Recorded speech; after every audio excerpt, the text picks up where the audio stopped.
අයිබෝන් කියලා පිළිගන්නවා අදත් චන්දුවා YouTube channel එකට. අද වීඩියෝ එකෙන් අපි කතා කරන්නේ Photoshop 2021 version එකේ අලුත්ම option එකක් ගැන, sky replacement කියන option එක ගැන. හරි එහෙනම් යමු වීඩියෝ එකට.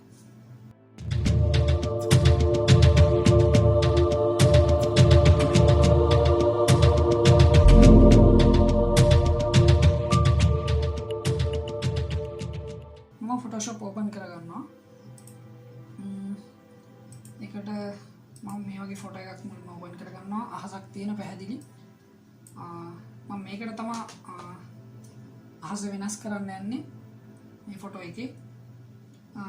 sky replacement කියන ඔප්ෂන් එක තියෙන්නේ Photoshop වල edit වල. ඉන්න මෙතන පල්ලෙහා තියෙනවා sky replacement කියලා. ඒක ක්ලික් කරගන්න. ක්ලික් කරගත්තට පස්සේ මෙන්න මේ වගේ අලුත් ටැබ් එකක් එනවා. open වෙනවා මෙන්න මේ වගේ අලුත් ටැබ් එකක්. මෙතන තමයි අපිට තෝරගන්න තියෙන්නේ එක එක විදිහ අසවල්. එතකොට ඒ ආස ඇඩ්ජස්ට්මන්ට් කරගන්න තියෙන්නේ මෙතන. හරි දාලා බලමු කොහොමද වෙන්නේ කියලා. මුලින්ම තියෙන උඩ sky කියලා. sky කියන එක මෙතන පොඩි arrow එකක් තියෙනවා. ඒක ක්ලික් කරගන්න. එතකොට එනවා මෙන්න මේ වගේ blue sky spectacular sunset කියලා. default දීලා තියන්නේ මේ ඔප්ෂන් තුන. මෙන්න මේ විදිහේ ආසවල් බලා ගන්න පුළුවන් අපිට. මෙතන අපිට මේ ටැබ් එකේ සයිස් එක වෙනස් කරගන්න පුළුවන් මේ විදිහට. අපිට පේන විදිහ වෙනස් කරගන්න. හරි. මම මෙතන වෙනස් කරනකොට ඔයගොල්ලන්ට පේනවා ඇති මේ අපේ ෆොටෝ එකෙත් වෙනස් වෙනවා. ඒක කරන්න පුළුවන් අපිට මේ sky replacement කියන ටැබ් එකේ තියෙන preview කියලා. ඒ preview කියන එක ටික් එක දාගත්තම මෙතන වෙනස් වෙන එක අපිට බලා ගන්න පුළුවන්. ඊට මම අපහු blue sky කියන එකට යනවා. blue skies එකේ මෙන්න මේ විදිහේ ආසාව තමයි අපිට දීලා තියෙන්නේ. වෙනස් කරද්දී බලා ගන්න පුළුවන් වෙනස් වෙන විදිහේ ෆොටෝ එකෙත්. අපි ෆොටෝ එක වෙනදා කරන්නේ කපලා අහසක් ඇඩ් කරගන්න එක. නැත්තම් මාස්ක් එකක් දාලා මකාගෙන හදාගන්න එක. හැබැයි මේක ගොඩක් ලේසි.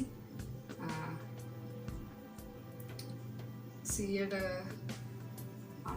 සාර්ථකයි මම හිතන්නේ. ඔයගොල්ලෝගේ කම්පියුටර් එකේ තියෙන performance අනුව තමයි මේක ස්පීඩ් එක වැඩ කරන්නේ.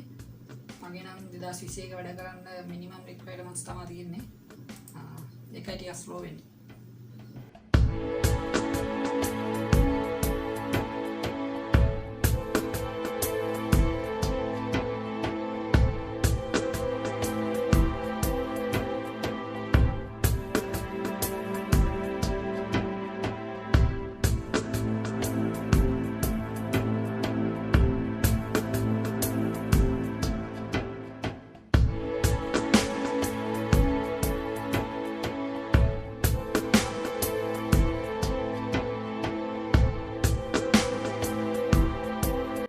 හරි මම මේ විදිහට මෙතනින් අහසක් සිලෙක්ට් කරගෙන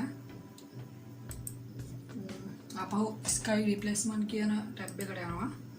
මෙතන තියෙනවා අපිට හදාගන්න පුළුවන් shift edge එක, fade edge එක, ඒ වගේ ඒවා. එතකොට මෙතන තව zoom කරගන්න පුළුවන් ෆොටෝ එක. එතකොට මෙතන තියෙනවා sky adjustment, foreground adjustment කියලා. මෙතන sky එකේ brightness එක, එතකොට white balance එක වගේ හදාගන්න පුළුවන් මෙතනින්. ඒක ඔයගොල්ලෝ කරලා බලන්න. foreground එක adjustment කරගන්න පුළුවන් මෙතනින්. එතකොට lighting mode එක මෙතන default එන්නේ multiply. මෙතන screen කියලා තියෙනවා. ඒක දාගන්නත් පුළුවන්. ඒක ෆොටෝ එකට ගැලපෙන විදිහට ඔයගොල්ලෝ හදාගන්න.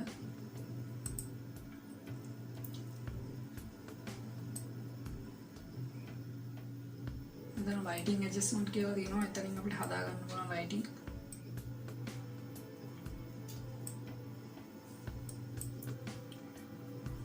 සාමාන්‍යයෙන් ඊට පයලා තියෙන වෙලාවක වගේ නම් කන්දක මුදුන ගොඩක් ආලෝකය වැඩි වෙන්න ඕනේ. ඒ වගේ තැන් මෙතනින් හදාගන්න පුළුවන්.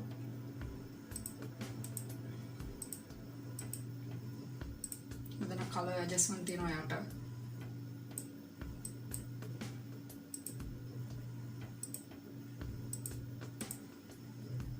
ඊළඟට තියෙනවා output කියලා. output එකෙන් මෙතනින් අපිට මේක new layer එකක් හදලා දෙන්න පුළුවන් නැත්නම් duplicate layer එකක් කරලා දෙන්න පුළුවන්. ඊට අපි select කරගත්තම අලුත් group එකක් හදනවා sky replacement group කියලා. ඒක අපි කරගත්ත හැම adjustment එකක්ම මෙතන වැටිලා තියෙනවා. අපිට මෙතනමුත් හදා ගන්න පුළුවන්. හරි. මම අපහු යනවා edit වල sky replacement. ගිහිල්ලා තව අහසක් add කරන්න බලමු.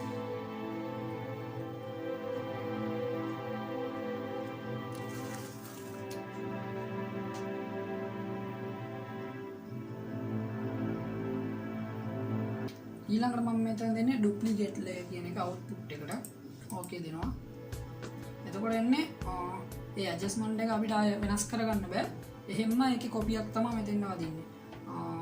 ඉතින් මේක ඔයගොල්ලෝම තීරණය කරන්න ඔයගොල්ලෝ output එක කොහොමද දෙන්නේ කියලා duplicate layer එකක්ද නැත්නම් new layer එකක්ද හදලා දෙන්නේ කියලා. හරි එහෙනම් ඔයගොල්ලෝ මේක කරලා බලන්න. ඔයගොල්ලෝගේ ෆොටෝ වලට ගොඩක් ලේසි මේක වෙනදා අපි කරන්නේ ෆොටෝ එකක් කපලා අපව අහසක් ඇඩ් කරන එක. ඉතින් මේ ක්‍රමය ගොඩක් ලේසි මම හිතන්නේ. සෑහෙන දෙයක් කරගන්න පුළුවන්. හරි ඉතින් ඔයගොල්ලෝ try කරලා බලන්න කොහොමද කියලා. ප්‍රශ්නයක් තිබ්බොත් කමෙන්ට් එකක් දාන්න පහලින්. තවත් මේ වගේ වීඩියෝ එකකින් හමු වෙමු. එතකන් සුබ දවසක්.